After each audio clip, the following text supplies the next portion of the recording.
thank you for being part of all this. I hope you're finding the small group helpful. I think it's so important for us at the moment to live lives that are built on the rock, that help us to stand in the storm.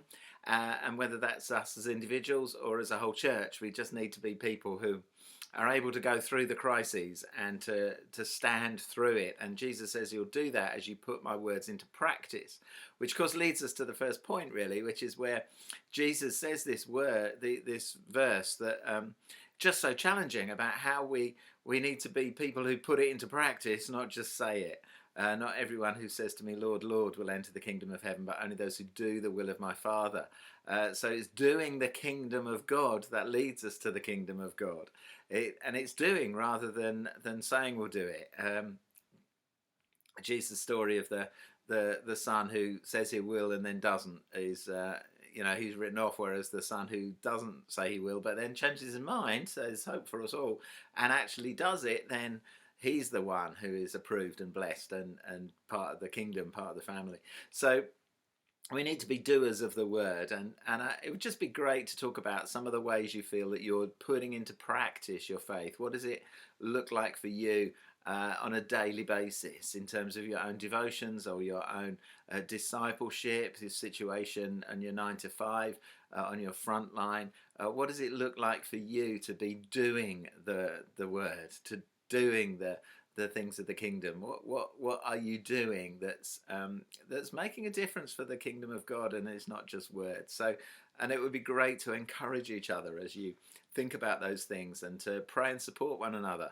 Maybe I'm sure this is true for a lot of people. You've thought about changing some of the emphases of what you've been doing as we come out of lockdown. That people who've been doing one ministry have decided to opt for something else. People have laid things down, taken things on, pick things up, and as you do that, it'd be great to pray about that together, to maybe prophesy over each other a little, and just to stir up what God is doing in you and through you as you seek to live the kingdom of God. It's not just what you do in church, but this is the whole thing.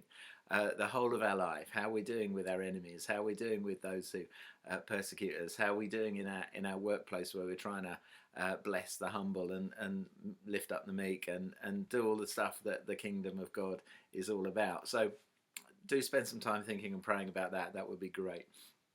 And then there's the next verse, which is the people who prophesy in my name and cast out demons and do the miracles.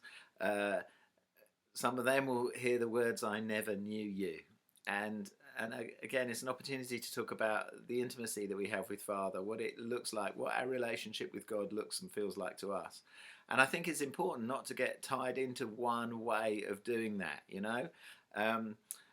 someone wrote a book, Gary Chapman wrote a book called The 5 Love Languages, and so helpful to know what love language your partner has.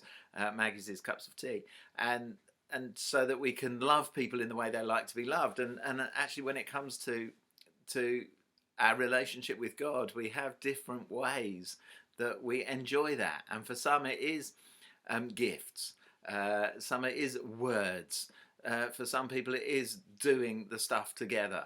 And so different people have different love languages, and we do with God as well. So don't be frightened to speak about the way that you hear from God, the way that you know God's presence and feel his love and feel at one with him most, because it will probably be different from other people in the group, but it's really good to share that stuff so that we can understand each other, and also so that we can encourage one another to hear from God. We have different learning styles, don't we? And I believe we have different spiritual learning styles too, as we learn from Father. So there's a few things to be thinking about in terms of our words and actions, and about our actions and our intimacy. And I just encourage you to think those things through a bit, to pray about them together, and to seek to be people who know the Lord your God. Have a good time as you talk about this stuff. See you in a bit. Bye-bye.